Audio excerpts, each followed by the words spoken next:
नागपूरमध्ये काँग्रेसने सद्भावना शांती यात्रा आयोजित केलेली आहे। सामाजिक सलोख्यासाठी काँग्रेसने या यात्रेचे आयोजन केले आणि यामध्ये काँग्रेसचे अनेक वरिष्ठ नेते पदाधिकारी सहभागी होणार आहेत। नागपूर शहरामध्ये काँग्रेसच्या सद्भावना शांती यात्रेला सुरुवात झालेली आहे। काँग्रेसचे नेते पदाधिकारी या यात्रेमध्ये सहभागी झालेत। ही दृश्य आपण पाहतोय नागपूरमधली। सामाजिक सलोखा जपण्यासाठी या यात्रेचे आयोजन करण्यात आल्याचं काँग्रेसने म्हटलंय। या सद्भावना यात्रेपूर्वी प्रदेशाध्यक्ष हर्षवर्धन सपकाळ, रमेश चेन्नीथला, विजय वडेट्टीवार यांनी दीक्षाभूमीवर जाऊन डॉक्टर बाबासाहेब आंबेडकरांना अभिवादन केले। देखिए, सद्भावना रैली शांति और अमन की संदेश देता है। यहाँ भी समाज में जो समाज को विभाजित करने वाले ताकतों को कमजोर करना जरूरी है।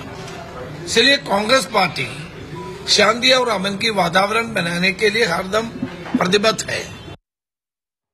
आणि या संदर्भात अधिक माहिती देत आहेत आमचे प्रतिनिधी अमर काणे। अमर, आपण पाहतोय शांती यात्रेला काँग्रेसच्या सुरुवात झालेली आहे। कोण कोण नेते उपस्थित आहेत?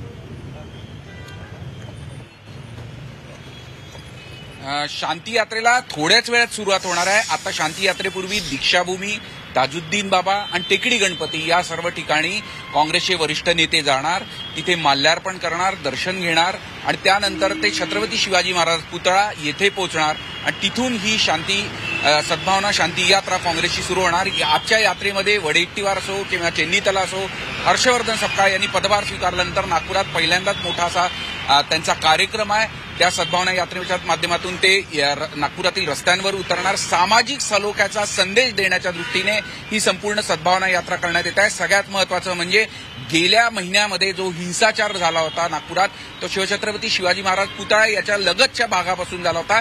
तिथूनच ही यात्रा चौकापासूनच त्या यात्रा सुरू होणार आहे। पण पूर्वी जो मार्ग होता म्हणजे शिवछत्रपती शिवाजी महाराज यांचा पुतळा, तिथून कोतवाली, बडकत चौक, चिटणीस पार, भालदारपुरा हा जो पूर्वी मार्ग होता याच्यात मात्र बदल करण्यात आलेला आहे। काँग्रेसकडून पोलिसांना सहकार्य करण्याच्या दृष्टीने पोलिसांचा आग्रह होता, या दृष्टीने आपण हा मार्ग बदलल्याचं विजय वडेट्टीवार यांनी झी24 तासशी बोलताना सांगितलेलं आहे। त्यामुळे ऐन वेळी हा काँग्रेसने सद्भावना शांती यात्रेचा मार्ग बदललेला आहे। काँग्रेस या संपूर्ण माध्यमातून, या यात्रेच्या माध्यमातून सामाजिक सलोखाचा एक संदेश देण्याचा प्रयत्न करत आहे। श्वेता, अगदी धन्यवाद अमर दिलेल्या या माहितीसाठी।